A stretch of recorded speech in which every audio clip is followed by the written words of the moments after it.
I was miserable in my life. I didn't like waking up. I ain't have no purpose. I didn't know what I was supposed to be doing. On October 8th, 1985, I walked in a comedy club for the first time, signed up for the following week. The following week, a girl took me down there. She said, "You got to go to comedy club. You're the funniest person I've ever met." I never even heard of comedy clubs. I'm 27. I walked in the comedy club. I signed up for the following week. I'm gonna sit here and learn. I knew I was funny. I just didn't know what to do with it. They had 10 acts go up. 9 of them went up. I didn't laugh at one joke. I was just sitting there just, man, I wish that was me. Man, they should have said this. Every joke they told, I knew the punchline before they said it, and I wrote a better punchline in my mind, what they should have said. It got to guy number 10, they called his name, he wasn't there. They said, well, he's not here, we're gonna go to next week's list. Steve Harvey, where are you? Long story short, I won amateur night that night. I won $50. It was a 45-minute drive to my house with this girl named Gladys.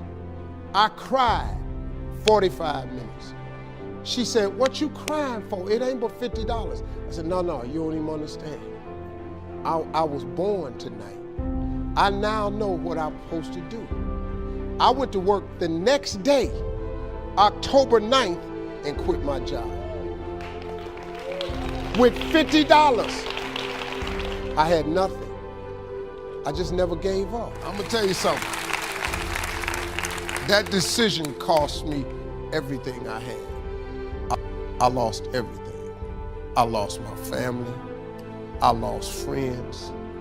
I lost everything. I became homeless. I lived in a car for 3 years. But I just saw this, I saw this vision. I just pursued it. I said, wow, that's it. You have to take chances in life. Life is about risk. If you play it safe in life, you ain't gonna have much of a life. If you play it safe, you won't have much of a life. Life is risk. It takes courage to pursue your dream. Now, it's gonna cost you something. Most people are not willing to pay what it costs to go after your dream, because you're gonna have to hurt a little bit.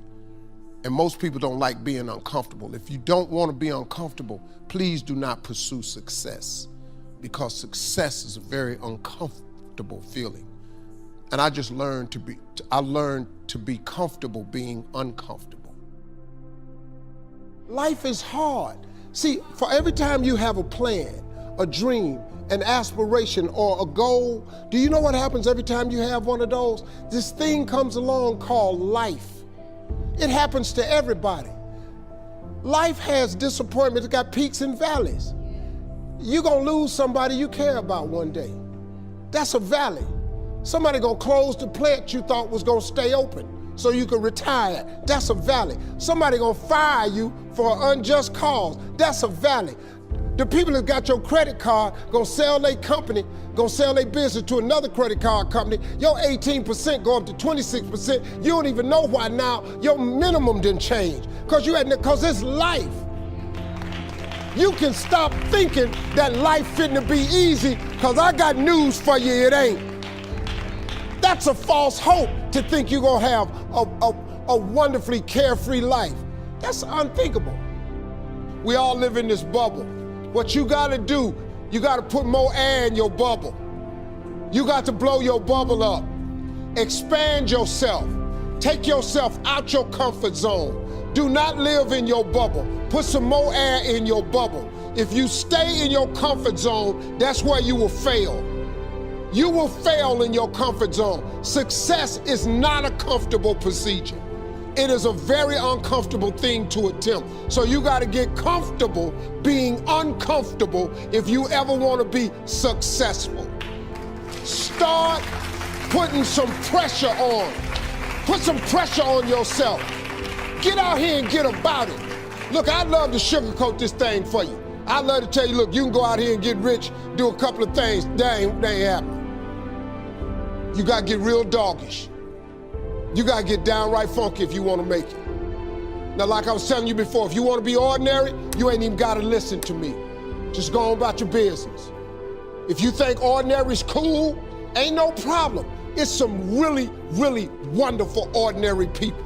But if you are sitting in this room and you have extraordinary aspirations, then you're gonna have to do extra. You put extra on top of ordinary and you come up with extraordinary. It's no other way. I'm sorry, but here's the fact. All of you have extraordinary capabilities, all of you. You have to decide if you are willing to do the things to put you in that category.